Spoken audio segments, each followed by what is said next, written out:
So welcome to the first set of lectures that is going to involve the electron transport chain of mitochondria.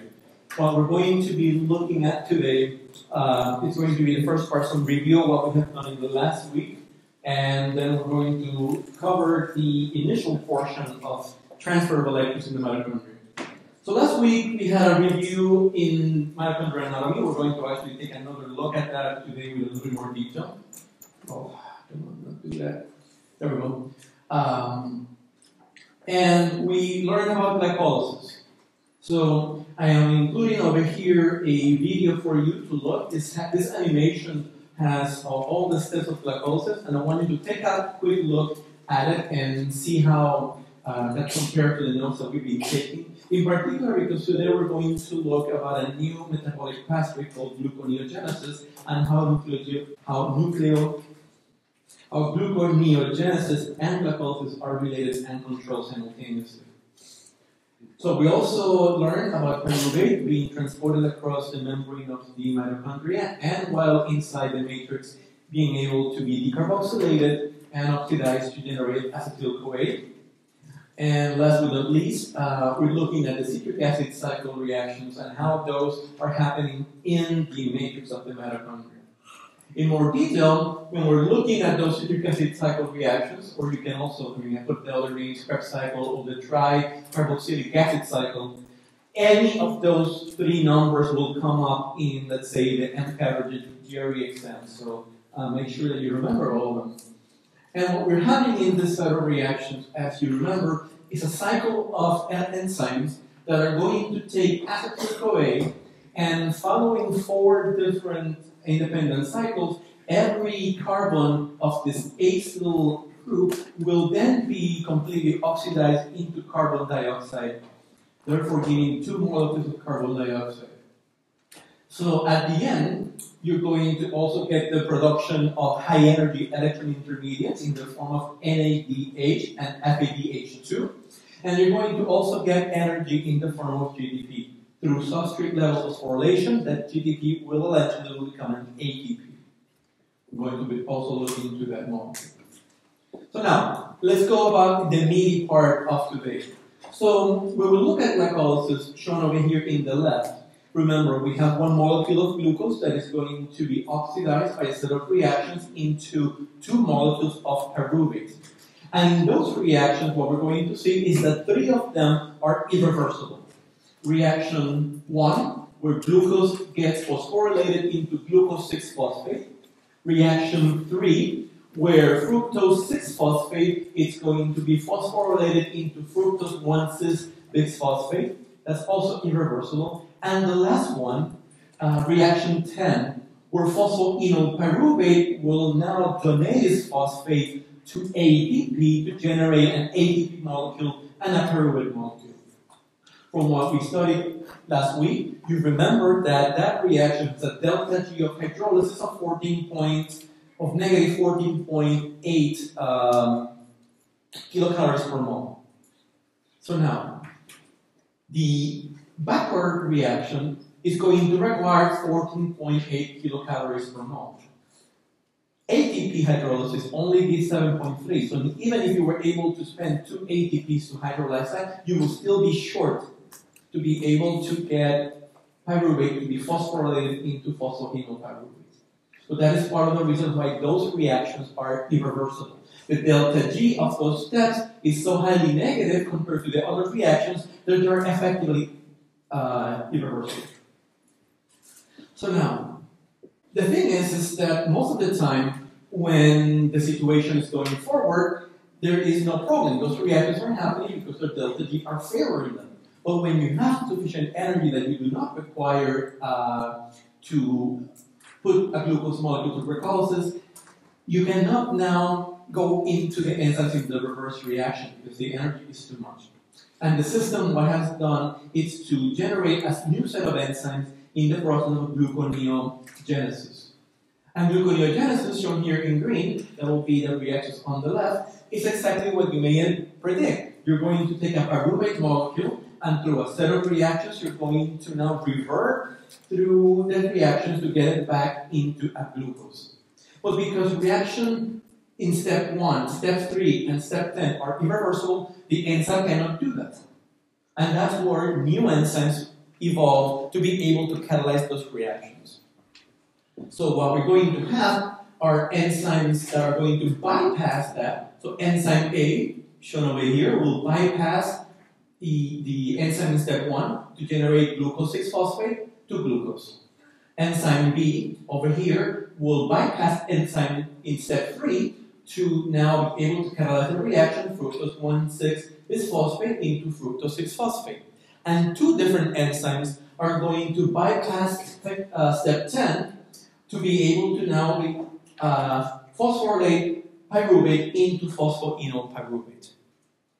Now, since we're having now new enzymes coming in, that is not happening at every step. And here in the middle, from the fructose 1,6-bisphosphate to the phosphoenol pyruvate, the enzymes for glycolysis and gluconeogenesis are identical. They are the same, because the delta G of the reactions going into this reaction is not that insurmountable, and therefore can be overcome by the enzymes. So the reactions here in the middle are carried out by exactly the same enzymes in both biochemical pathways.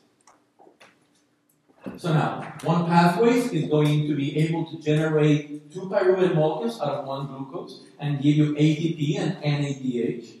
The other pathway is going to use ATP, GTP, and NADH to generate NAD and glucose.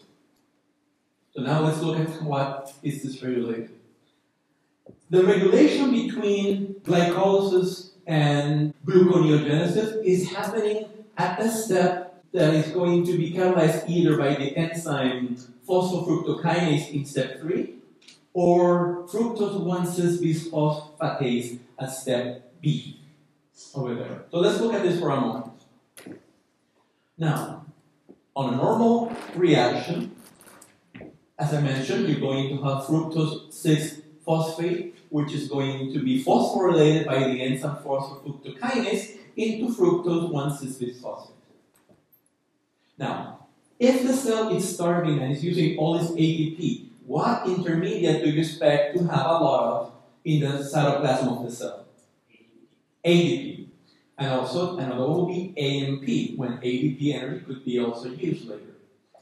So, this reaction, that enzyme can be activated by those two intermediates. AMP and ADP are going to activate the enzyme phosphofructokinase and therefore drive glycolysis from happening. Yes, Brandon? So, phosphofructokinase is, it's supposed to create an ATP, isn't it? So not this one. Phosphofructokinase is using the phosphate from ATP and phosphorylating fructose 6-phosphate to fructose 1,6-bisphosphate and generating an ADP in the way. Okay. It's not generating ATP yet. Sure. Yeah. This is at the beginning of the investment steps. Mm-hmm. Yes? So is phosphofructokinase activated by AMP and Yes. So I would think by the diagram, I would think that it would be activated by ATP because that's what's driving the reaction. Not quite. The enzyme is actually inhibited by ATP and citrate together. If you look at the overall cell, and you look at now the amount of, if the cell is using a lot of energy, it's going to have a surplus of ADP and AMP, and therefore little ATP. So therefore, the enzyme will drive through glycolysis to get pyruvate, and pyruvate to get transported into the mitochondria, so that you can get now citrate. Citrate gets you the cyclic acid cycle continue, and you get ATP through respiration. Remember, there's only 2 ATP generated through glycolysis. This is happening through the stages of respiration. So we're going to see that you generate at least 38 ATP total from 1 glucose if the cell is respiring. So in that case, then, the opposite case, if you have a lot of energy, you're going to have an excess of ATP, And again, pyruvate going into acetyl-CoA in the mitochondria will be in the citric acid cycle, and that will generate citrate. So you have a combination of a lot of citrate and ATP, and those two are going to inhibit this enzyme. When we have sufficient energy, we say to the enzyme, stop. We do not need this pathway anymore because we have a lot of energy. So now, the opposite is happening in gluconeogenesis. And in gluconeogenesis, which is going to, remember, go from fructose 1-cis bisphosphate to fructose cis-phosphate, what you have is now the enzyme fructose 1-cis bisphosphatase. A phosphatase is an enzyme that is able to remove a phosphate. And in that case, that enzyme, which is enzyme B in this diagram, and like I mentioned, this will be a good point to remember the enzyme that is working in each of these steps because of the regulation that you're having. You're having an inhibition of these enzymes depending on the enzyme that you're looking at. One of them is activated and the other one is inhibited. So again, if you have a lot of AMP, because the cell is starving for energy and has used a lot of its ATP to generate ADP, and ADP has now started to be used to generate that phosphate to generate AMP. Fructose 1-cis biphosphatase is inhibited by AMP, which will drive glycolysis forward. But on the other hand, if the cell has a surplus of energy, and now you are able to pass pyruvate to generate a lot of citrate, and the citrate now has moved from the mitochondria into the cytoplasm. When you have an excess of citrate, citrate is now going to be out of the mitochondria into the cytoplasm. You can have this enzyme now be activated by the presence of citrate. So if you have a lot of energy available, will inhibit phosphofructokinase, and citrate will do that together, and therefore you inhibit glycolysis. But if you have a lot of energy, you can turn on fructose 1-cis biphosphatase and drive gluconeogenesis. So you're working with opposite biochemical pathways. The enzymes, this works because the enzymes are different. This is not a reaction where the same enzyme is catalyzing the reverse reaction. This is a set of reactions in which now you have two different enzymes, each of them catalyzing one direction of the reaction.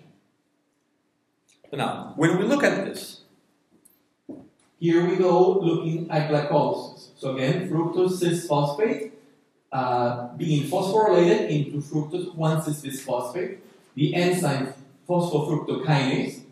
If the cell lacks energy and therefore you have a lot of a lot of AMP and a lot of ADP, those substrates are going to activate the enzyme and therefore drive glycolysis.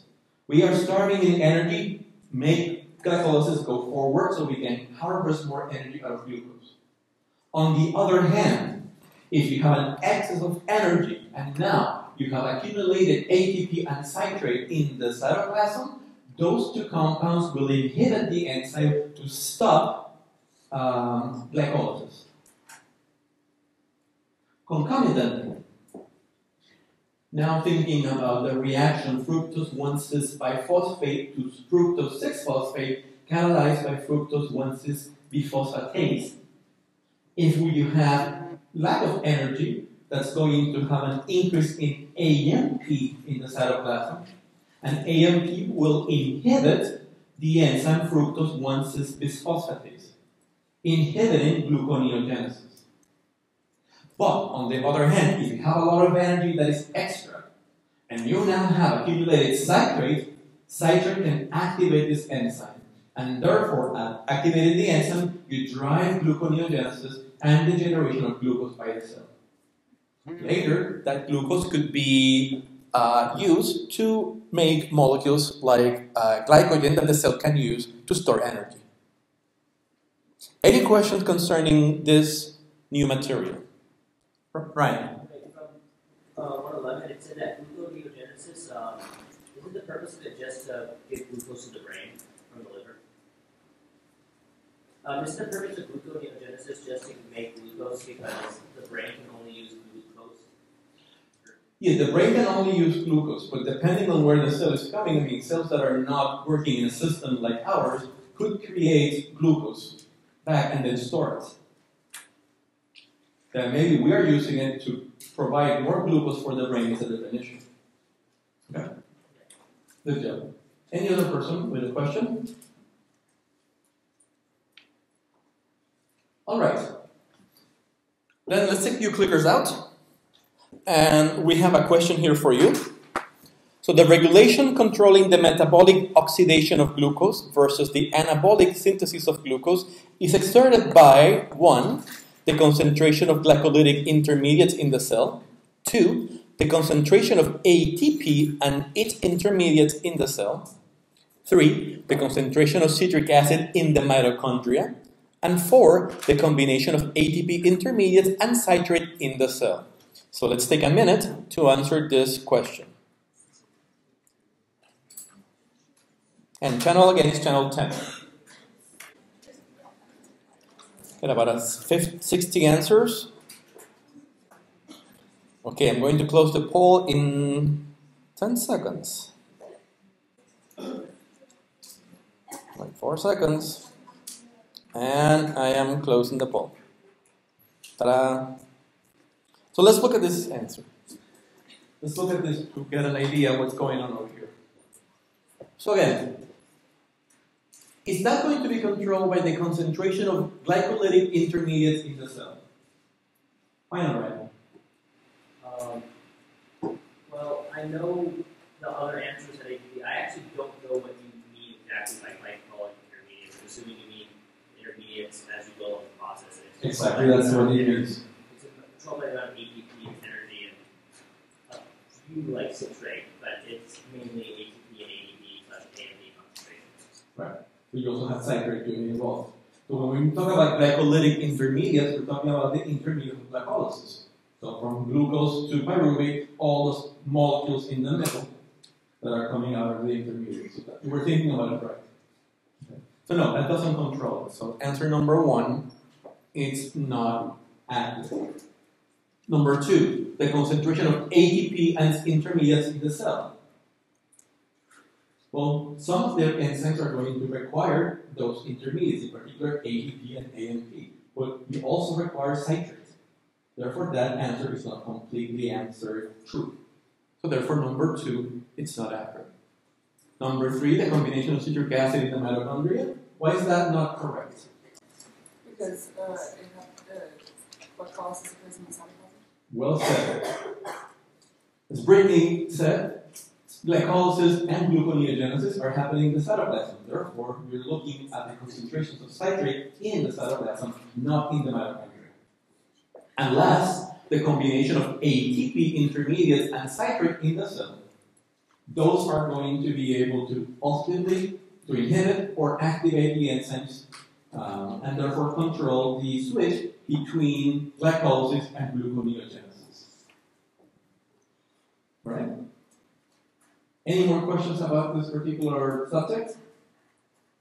No? Okay. This is the last junction that we have between glycolysis and the citric acid cycle. Now we're going to start some new topics. Now, here, for you to remember every single one of them, are the objectives for chapter 14. Again, I'm not going to go and read every single one of them. I'll leave them for you to look in the lecture. But remember, make sure that after you read the chapter and look at the lectures, that you're able to master every one of these, or the majority of these objectives, so you know that you're in the right track. Okay? Now, here I have a picture of two electron microscopy pictures, and I want to ask you, what are these images showing? I think. Which cell are you talking about?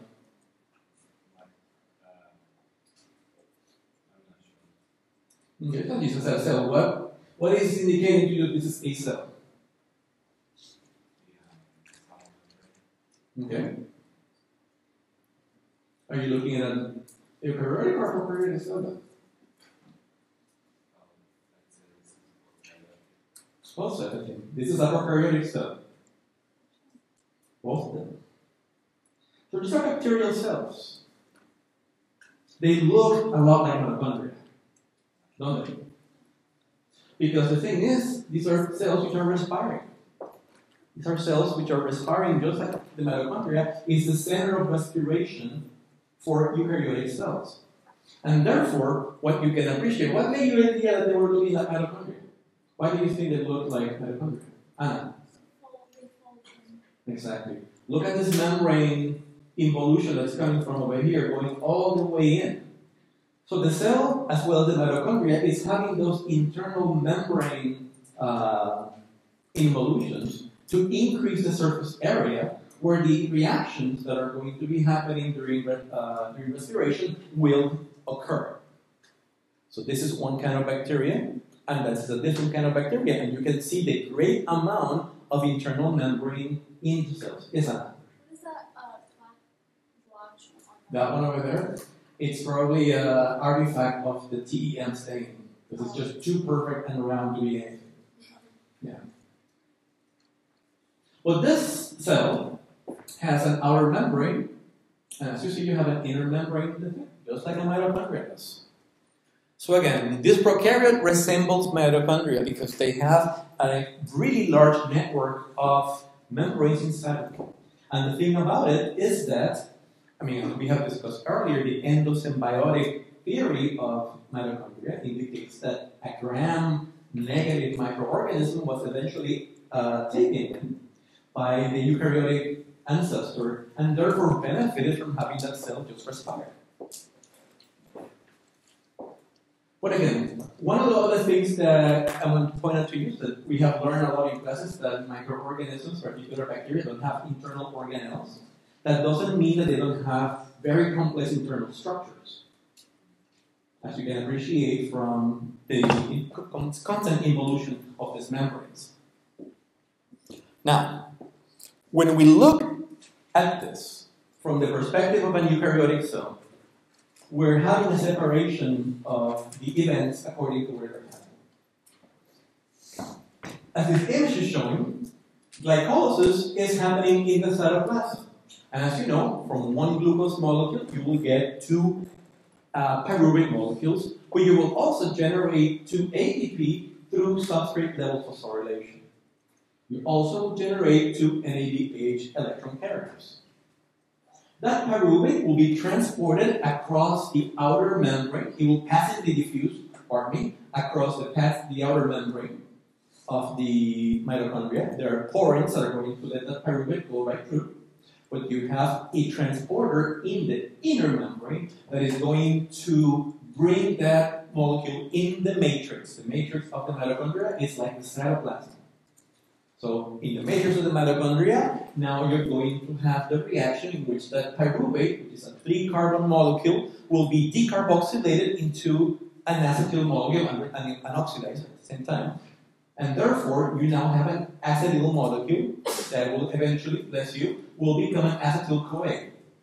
And there is where we lose our first carbon from a pyruvate molecule. It's when the molecule is now in the matrix of the mitochondria. That process also is going to generate two NADH molecules. Now, the acetyl-CoA generated from the pyruvate will go into the citric acid cycle. And as you know, the idea is to oxidize the acetyl molecule and therefore generate a carbon dioxide from every one of those carbons. Eventually what you get from two pyruvic acid that are going to cross into the mitochondria, you get two acetyl-CoAs, and those two going into the Krebs cycle will give us 4 carbon dioxide molecules. So every single carbon has been completely oxidized, every single one in the pyruvate was eventually oxidized, and therefore you have a CO2 molecule. As an end product, you're also going to get 2 ATP. Again, you get 2 GTPs, and therefore those could later be converted into ATP through substrate level phosphorylation. And you get 6 NADH molecules and 2 FADH2 molecules. So now, 2 NADH molecules from glycolysis, 2 NADH molecules that are coming from the process of converting pyruvic acid into acetyl-CoA, and the 6 NADH molecules that are coming from the Krebs cycle, and those 2 FADH2 molecules, all of them are going to now donate their electrons to the electron transport chain. Once they donate the electron, that's going to be the recycling of those electron carriers back to the reduced forms, NAD plus or FAD. And they can then be reused in whichever biochemical process they need to be reused. In the electron transport chain, those high energy electrons will start redox reactions, and those redox reactions are going to be slowly liberating energy that is going to be used to carry protons from the matrix of the mitochondria into the intermembrane space. We're going to look into that in a moment. But the ultimate electron acceptor in that reaction is going to be oxygen. And eventually you will get oxygen accepting those electrons, generating a water molecule, which is going to come over here. Out of the electron transport chain, from one glucose molecule, you can get 34 ATP. So the idea then goes that from that ATP there, plus the other 4 that you get from the other reactions, so 2 from glycolysis and 2 from the Krebs cycle, you get about 38 ATPs. And again, independent on which class you take, they're going to be telling you that you get 36. Because they may not account for the 2 ones from over here, because they were actually GTPs. Well, from GTP, you can get ATP. Now, as I mentioned to you, the electrons that are, the ATPs that are coming from glycolysis come from substrate level phosphorylation. The ATP that comes from the Krebs cycle comes from substrate level phosphorylation. All the ATP from the electron transport chain are going to happen through oxidative phosphorylation. Let's look into that for a moment then. Any questions about this? Well, okay. So here is our mitochondria. And as you know, the mitochondria has an outer membrane, just like those bacteria that I showed you a moment ago. It has an inner membrane, and the inner membrane can invaginate to form the cristae. You also have a space right there in between the membranes, the intermembrane space, and you have the inside of the mitochondria, the equivalent of the cytoplasm of the mitochondria, the matrix. Now, in the matrix, it's where the citric acid cycle happens, and that is where ATP will be made. In the cristae, you have the localization of all the proteins for the electron transport chain. So all the complexes that we're going to talk about are in the inner membrane of the mitochondria. This intermembrane space is the boundary between the outer membrane and the inner membrane, and you're going to see that that's where you're going to have the gradient of protons that will be used to generate energy. And last but not least, the proton concentration and that is going to drive ATP synthesis, it is right at the intermembrane space as well. Okay, so let's take a look at some of the other places where the mitochondria are also used. Since the mitochondria is going to be the energy factory of the cell, mitochondria are going to be located in places where are really in need of energy. So think about the cardiac muscle. Here you have the structure, which is the sarcomere. The sarcomere is a contractile structure of the heart. We're going to learn about this a little bit later. But in the sarcomere, to drive all that contraction in the heart, you require ATP. Because the enzyme myosin, which is a ATP-dependent motor, is going to drive the contractions. Therefore, as you can appreciate, there's a lot of mitochondria generating ATP out there, or to allow the heart to contract. In a sense, the difference between white meat and dark meat that we always appreciate is the amount of mitochondria inside the cells, as we've seen. The more dark meat, the darker the meat, the more mitochondria you get. Now, Over here, we have the flagella of a sperm cell, for example. One of the things that we're later going to learn is that flagellar movement in eukaryotes is based on microtubules, part of the cytoskeleton of the flagellum. And the motors dyning are going to hydrolyze ATP to mediate the movement of the tail that is going to propel that cell in the liquid medium or wherever they're swimming. It could be the embryo of a sea urchin that has a flagellum. Whichever it is the case, ATP energy is required. And what you have over here are the mitochondria, which are completely surrounding the core of the flagellum, which is called the axoneme.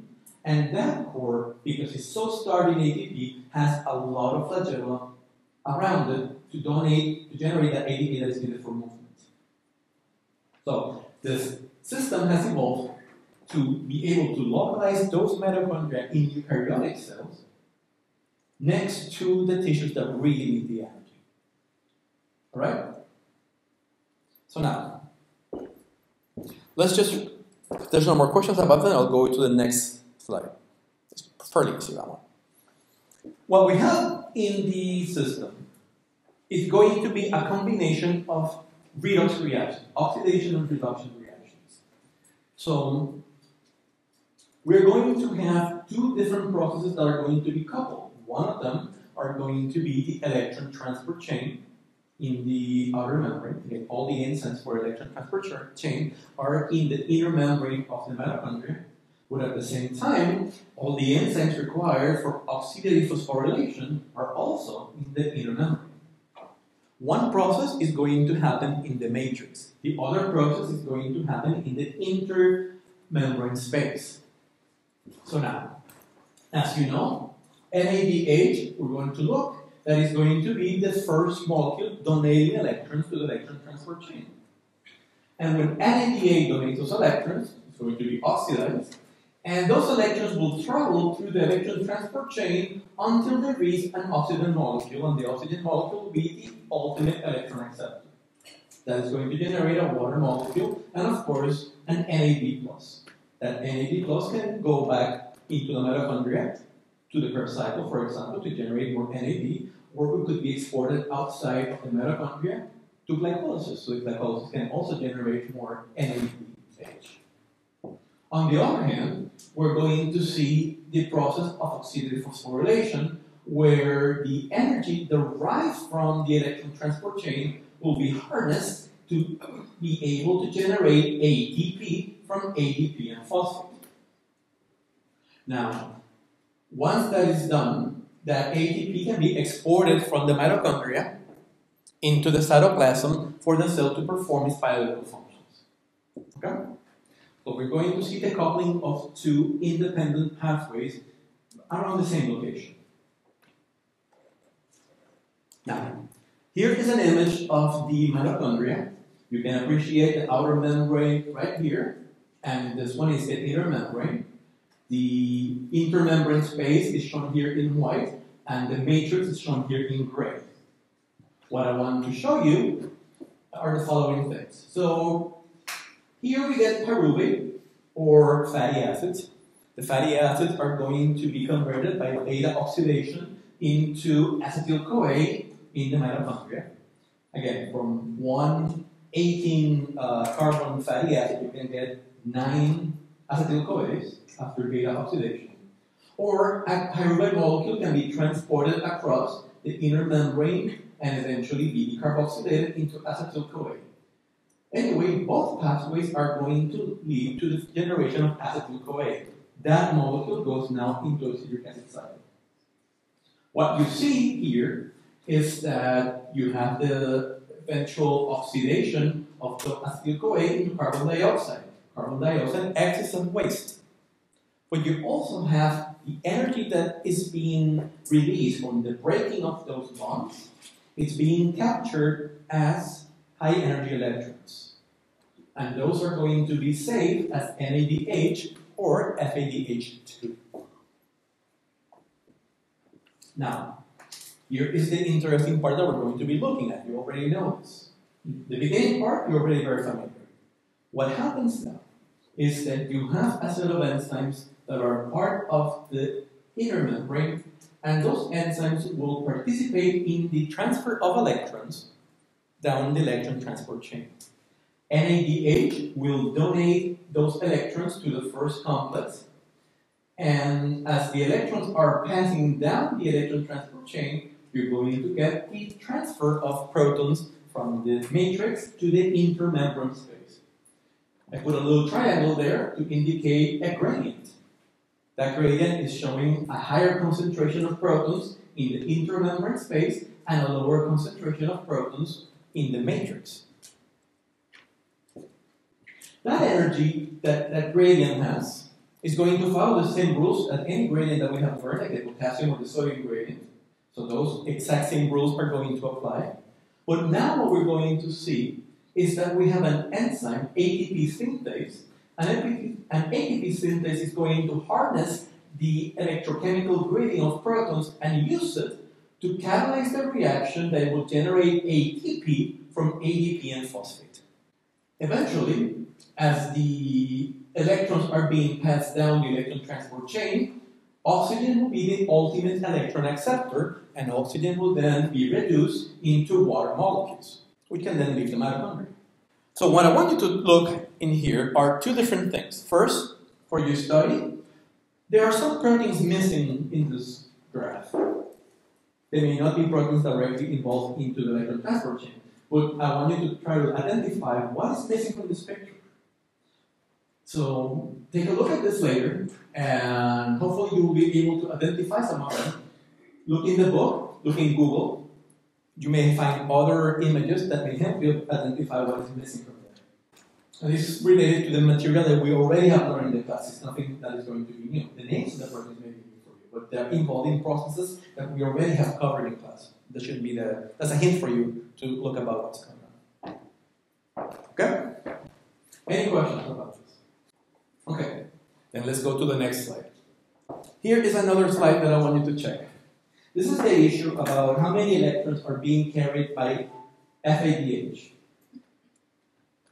What I want you to learn from here is that because of this particular bond that it has, FADH carries 2 electrons that can donate to the electron transport chain, not 1. So you will have 2 very high energy electrons that are going to be passed down the electron transport chain from one NADH molecule.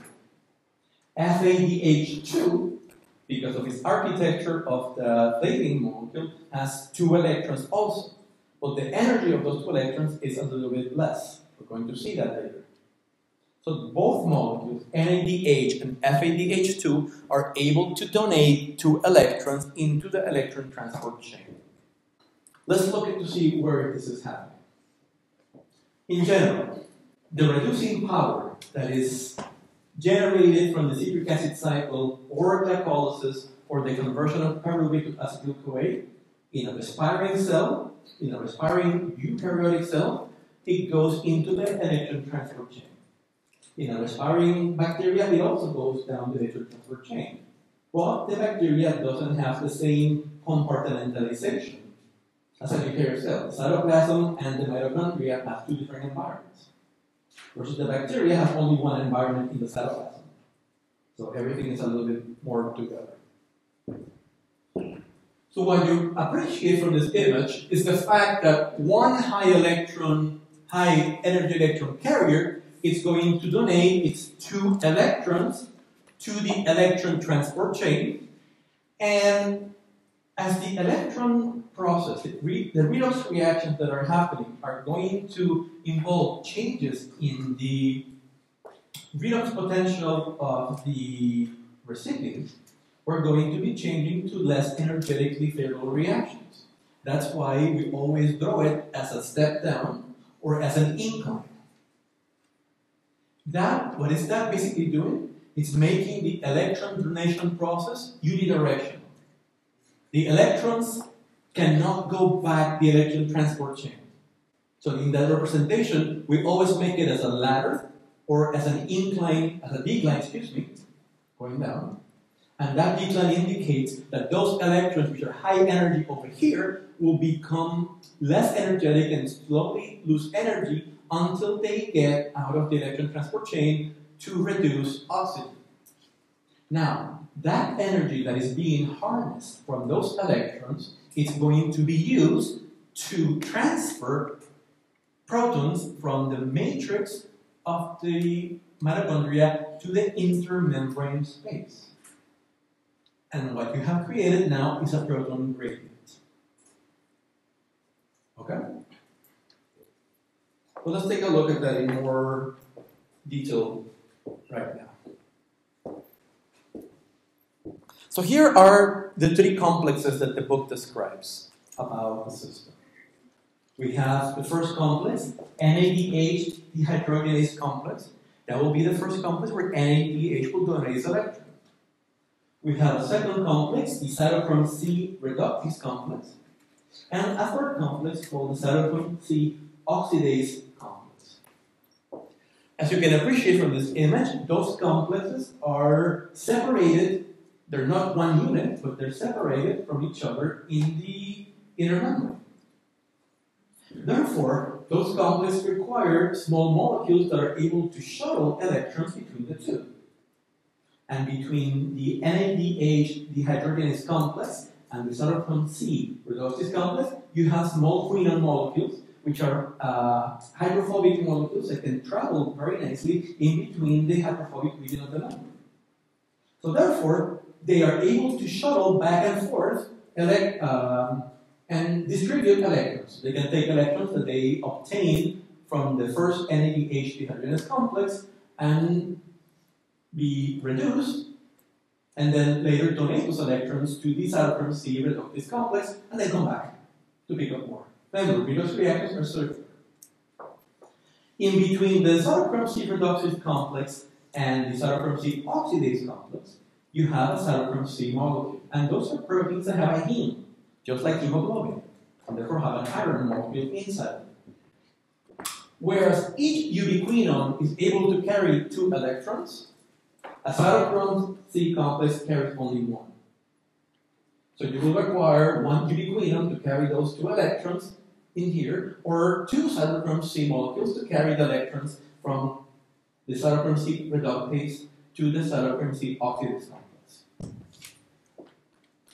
Now, as you can appreciate from this image, NADH is going to come in and donate its 2 electrons to the NADH dehydrogenase complex, generating an NAD+, which can go back to the Krebs cycle or the glycolysis outside to be able to be regenerated into NADH. The transfer of those electrons within the complex, and this complex has many proteins in it. We're not going to look at each independent protein. We're going to look at them as complex in general. It's going to drive the pumping of a proton from the matrix into the intermembrane space. But remember, we learned about FADH. So where is FADH donating its electron? Not shown over here. It's another complex that requires the ubiquinone, which is also called coenzyme Q. Just like we call coenzyme A, we have coenzyme Q. So this is the succinate coenzyme Q reductase. It is the same enzyme in the Krebs cycle, succinate dehydrogenase. It is the only enzyme of the Krebs cycle that is membrane bound. So at that point, what you can have now is FADH2 donating these electrons to the enzyme into the quinone form. So whereas the NADH donating electrons will go and be able to pump 1 proton there, 1 proton there, or 1 proton there, since the FADH2 is donating its electrons to the succinate coenzyme Q reductase, it's bypassing the entire first complex.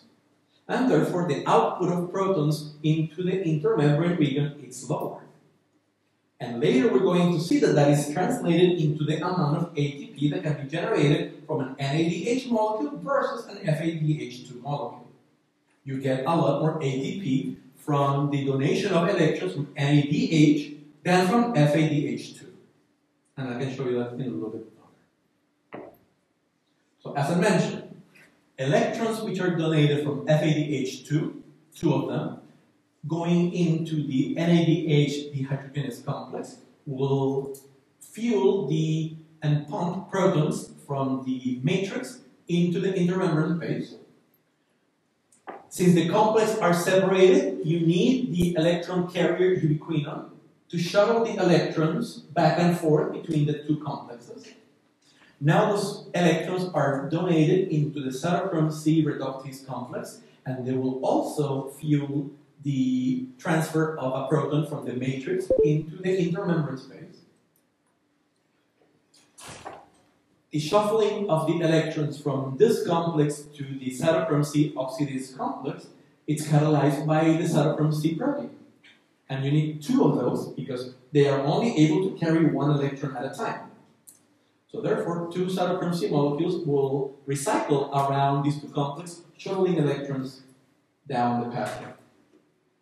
And it is at the cytochrome C oxidase complex where water will be eventually reduced, accepting the electrons and generating a water molecule. All right? Okay, I know that I'm getting close to time. I have 1 more minute, and I'm getting stuck in the same place. So again, just to show you this, those protons that are being carried through because of the electron transport chain will generate a gradient. And that gradient eventually will be used by the ATP synthase to make ATP in the process of oxidative phosphorylation. Now, the last thing that I want to show you is this image. The proton motile force is another name for the electrochemical gradient of protons. Just like any electrochemical gradient, it has a component of membrane potential and a component of the pH gradient. Remember, pH is just looking at the concentration of protons. What I want you to see, which is different from the other ones that we have learned, potassium and sodium, is that the change in gradient is small. We're going from a 7.2 pH to a 7.9 pH. So the driving by the chemical gradient is small. The strongest force in the electrochemical gradient of protons is the membrane potential. Together, that change in voltage potential and this change in pH gives you a very strong electrochemical gradient from proton, which is called the proton motile force. And with that, I will end the lecture for today. Thank you very much, guys.